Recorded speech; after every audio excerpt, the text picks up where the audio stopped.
തൃശൂരിൽ mobile phone പൊട്ടിത്തെറിച്ച അപകടം. ഉറങ്ങുന്നതിനിടെ യുവാവിന്റെ സമീപത്ത് വെച്ചാണ് മൊബൈൽ ഫോൺ പൊട്ടിത്തെറിച്ചത്. ചാവക്കാട് ഒരുമനയൂർ മൂന്നാംകല്ല് സ്വദേശി മുഹമ്മദ് ഹഫീമിന്റെ ഫോണാണ് പൊട്ടിത്തെറിച്ചത്.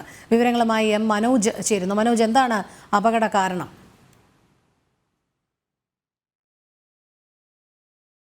സ്വദേശി പാറാട്ട് വീട്ടിൽ കാസിമിന്റെ മകന്റെ മൊബൈൽ ഫോൺ പൊട്ടിത്തെറിക്കുന്ന സാഹചര്യം ഉണ്ടായത്. ഫോൺ അടുത്ത് വെച്ച് ഈ ഫഹീം ഉറങ്ങുന്നതിനിടെ പൊട്ടിത്തെറിക്കുകയായിരുന്നു. ശബ്ദം കേട്ട് ബെഡിൽ ഉറങ്ങിക്കിടക്കുകയായിരുന്ന ഈ ഫഹീം എഴുന്നേറ്റതോടെ മുറിയിൽ പുക നിറഞ്ഞതാണ് കണ്ടിട്ടുള്ളത്. ശബ്ദം കേട്ട് വീട്ടിലുണ്ടായിരുന്ന മറ്റുള്ളവരും ഈ മുറിയിലെത്തി. പിന്നീട് വെള്ളമൊഴിച്ച് തീ അണയ്ക്കുകയായിരുന്നു. ഈ റെഡ്മി ഫോണാണ്, അതായത് ഫഹീം ഉപയോഗിച്ചിരുന്ന റെഡ്മി ഫോണാണ് ഈ പൊട്ടിത്തെറിക്കുന്ന ഒരു സാഹചര്യം ഉണ്ടായത്.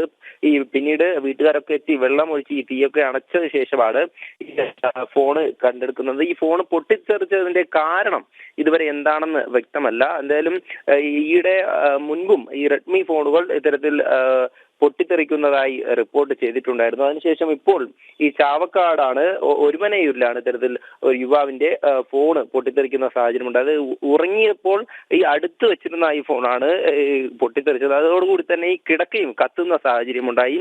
എന്തായാലും വലിയ തരത്തിലുള്ള ഒരു അപകടമൊന്നും ഉണ്ടായിട്ടില്ല. ഈ ഫോണ് പൊട്ടിത്തെറിച്ചതിന്റെ ഭാഗമായി കിടക്ക കത്തുകയും പിന്നീട് വീട്ടുകാരൊക്കെ ചേർന്ന് ഈ തീ അണയ്ക്കുകയുമാണ് ചെയ്തത്. എന്തായാലും ഇത് സംബന്ധിച്ച് ഈ എന്ത് കാരണം കൊണ്ടാണ് ഈ ഫോൺ പൊട്ടിത്തെറിച്ചതെന്നുള്ള കാരണം വ്യക്തമായിട്ടില്ല. രോഹിണി, മനോജാണ് വിവരങ്ങൾ നൽകിയത്.